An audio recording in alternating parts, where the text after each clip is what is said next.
যুক্তরাষ্ট্রের সঙ্গে ইরানের যুদ্ধবিরতির পর বন্ধের আশঙ্কা কাটিয়ে খুলে দেওয়া হলো হরমুজ। শুরু হলো জাহাজ চলাচল।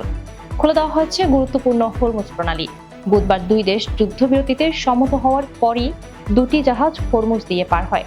আর জানাচ্ছেন ইমতিয়াজ আহমেদ। বার্তা সংস্থা এএফপি জানিয়েছে, জাহাজ চলাচলে নজর রাখা প্রতিষ্ঠান মেরিন ট্রাফিক বিষয়টি নিশ্চিত করেছে। হরমুজ দিয়ে যাওয়া প্রথম দুটি জাহাজের একটি গ্রিসের পতাকাবাহী, অপরটি লাইবেরিয়ার পতাকাবাহী। Marine traffic micro blogging site এক্সে ব্যাপারে লিখেছে, গ্রিসের মালিকানাধীন পণ্যবাহী জাহাজ এনজে আর্থ আন্তর্জাতিক মান সময়ে 8:44 প্রণালীটি অতিক্রম করেছে। অন্যদিকে লাইবেরিয়ায় পতাকাবাহী জাহাজ ডেনিটা বিচ ভোর 5:28 বন্দর আব্বাস থেকে রওনা হওয়ার পর আন্তর্জাতিক মান সময় অনুযায়ী সকাল 6:59 হরমুজ পার হয়। যুক্তরাষ্ট্র ও ইরানের মধ্যে হওয়া যুদ্ধবিরতিতে হরমুজ খুলে দেওয়ার বিষয়টি উল্লেখ আছে। ইরান সেটি মেনে নিয়ে গুরুত্বপূর্ণ সামুদ্রিক রুটে আবারও জাহাজ চলাচল স্বাভাবিক করে দিয়েছে। তবে তারা এই মুহূর্তে সেখান দিয়ে যাওয়া জাহাজ থেকে টোল নেবে। এছাড়া হরমুজের প্রবেশদ্বারের দেশ ওমানও টোল আদায় করবে বলে জানিয়েছিল তেহরান। কিন্তু পরবর্তীতে ওমান জানায়, তারা হরমুজ দিয়ে চলা কোনো জাহাজ থেকে